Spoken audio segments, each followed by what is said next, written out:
just in you. And I wanted to tell you a little story about that and give you a word of encouragement. When we saw each other, we just all started crying. And my mom and dad said simultaneously, "Didn't think I would ever see you again." And I started crying. And we were just so thankful that we got to be with each other once more.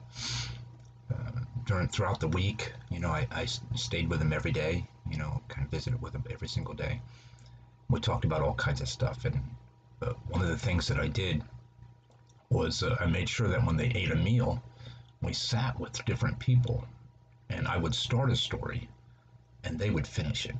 And by the time we were done, he was laughing. And I wanted them to be able to laugh, and telling stories is a good way to do that. And as the week progressed, one of my purposes was to talk with them about their faith. And they've been Methodists pretty much their whole life. And so my next to last day there, I asked them if they knew they were going to heaven. And my mom instantly answered, "I gave my life to Jesus a long time ago. I know where I'm going." And my dad said, "Nobody knows for sure." And so I said to him, "Dad, you're referring to a verse in the Bible, right?" He said, "Yeah." I said, "Well, the verse that you're referring to is probably the one where Jesus says you don't know the time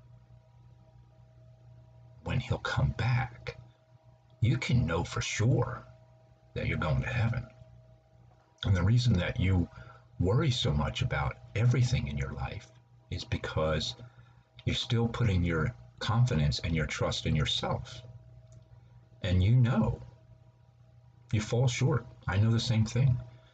And if you can learn to put your confidence in Jesus, it'll help alleviate those worries, because if you trust Jesus with yourself, you can trust your children with Jesus.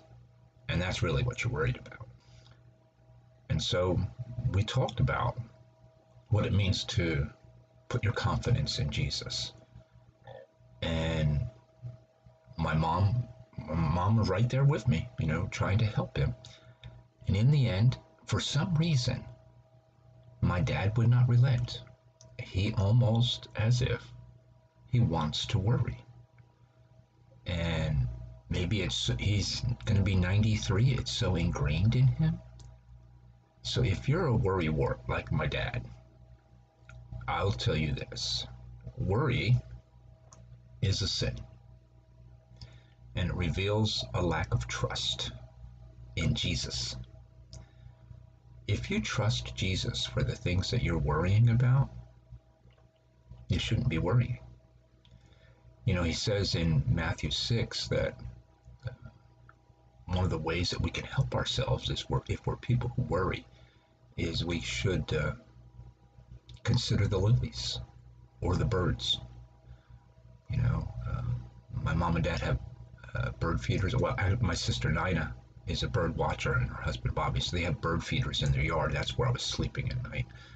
And those birds, man, they come every morning, and there's food at the bird feeder, and they don't seem to be worried much at all.